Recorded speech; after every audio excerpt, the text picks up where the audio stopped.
ډیلي لوبډلې ممبۍ ته ماته ورکړل او خپله 5مه بریا یې خپله کړه او ممبۍ لوبډلې بیا 6مه ماته وخوړل. په نننۍ لوبه کې د ممبۍ لوبډلې لپاره محمد نبي هم ولوبېدی.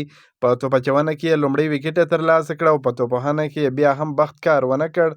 په کمو منډو باندې خپل ویکټ له لاسه ورکړل. ممبۍ لوبډلې چې ډیره هڅه وکړل خو بریالۍ نه سوله، په 10 منډو باندې ماته وخوړل. د دې لوبې په پیل کې ممبۍ لوبډلې د لوبې پچه وګټل، په خپله یې د ډیلي پر وړاندې د توپ اچونې پرېکړه وکړه. ډیلي لوبډلې په ټاکل شوي 20 اورونو کې د 7 لوبغاړو په سوځېدو سره 250 منډې جوړې کړې. د ډیلي لپاره جک پریسر په 27 بالونو باندې 4 اتیا چټکې منډې جوړې کړې. یقینا بهترین لوبغاړی دی، زبردسته لوبیږي. د ډیلي لپاره یې په هره لوبه کې بهترینې لوبې ترسره کړې دي. ټریسټان په 25 بالونو باندې 48 منډې جوړې کړې.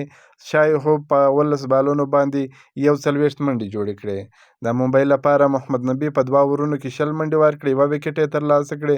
جسپریت بمرا په 4 اورونو کې 15 منډې، 1 ویکټ او پایوش چاولا په 4 اورونو کې 14 منډې، 1 ویکټ یې ترلاسه کړه.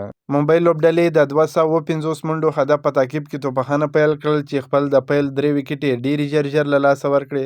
ایشن کشن، روهیت شرما او سوریا کومار یادو یې ډېر ژر له لاسه ورکړل.